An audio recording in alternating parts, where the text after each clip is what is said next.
জুলুম, প্রচুর জুলুম, মানে দুর্বল পাইলেই জুলুম করতে চাচ্ছি আমি। যদি দেখি ও আমার চেয়ে একটু দুর্বল, আমি জুলুম না করলে পেটের ভাত হজম হচ্ছে না। জুলুম করাটাকে আমরা ক্রেডিট মনে করি যে আমি জিতে গেলাম। আরে ভাই, কাল কিয়ামতের মাঠে কি হবে আপনার আমার অবস্থা? কাল কিয়ামতের মাঠে কি হবে অবস্থা? আর যখন জুলুম মানুষ মেনে নেয় তখন আরো বড় জালেমকে আল্লাহ পাক চাপায় দেয়। এই জন্য আমাদের এই অবস্থা সংশোধন হচ্ছে না। ইল্লা মাশাআল্লাহ, আল্লাহ যে কবে করবেন আল্লাহ ভালো জানেন।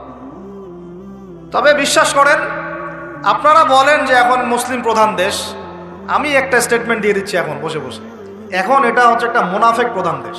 মুনাফেকের আলামত যে কয়টা আছে, কি এক নাম্বার কি, কথা বললেই মিথ্যার উপর দাঁড়ায় আছেন সবগুলা। 2 নাম্বার, আমানত রাখলেই খেয়ানতের উপর খেয়ানত। কিছু কিছু বড় বড় জায়গায় এমন কিছু মানুষকে বসায় দেওয়া হয়েছে যাদের মনে হয় ইসলামের নাম শুনলেই ভিতরে মানে তেলে বেগুনে জ্বলে ওঠে একেবারে। ইসলাম শব্দটা শুনলেই গায়ে জ্বালা শুরু হয় একেবারে।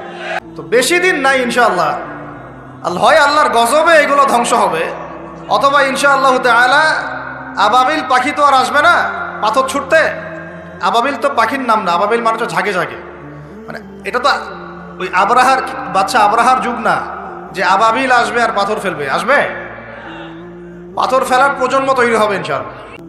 মূল সমস্যাই হচ্ছে করাপশন, দুর্নীতি, মূল সমস্যাই। এটা যদি না থাকতো সারা বিশ্বে বাংলাদেশকে টক্কর দেওয়ার মতো কান্ট্রি খুব কমই থাকতো। কে না জানে এগুলা? সবাই জানে, আর আমরা মেনেও নিয়েছি এগুলা ভাই, চুপচাপ মনে মনে মেনে নিয়েছি যে ওইখানে গেলে এত দেওয়া লাগবে, ওইখানে এত না দিলে আমার এটা হবে না, ওইখানে এটা দিতে হবে, ওইখানে এটা করতে হবে, আমরা মেনেও নিয়েছি মাশাআল্লাহ। মনে করেন আমি একজন ইমাম সাহেব, আমি যদি আমার দায়িত্বে পালন ঠিক মতো না করে আমিও খেয়ানতকারী।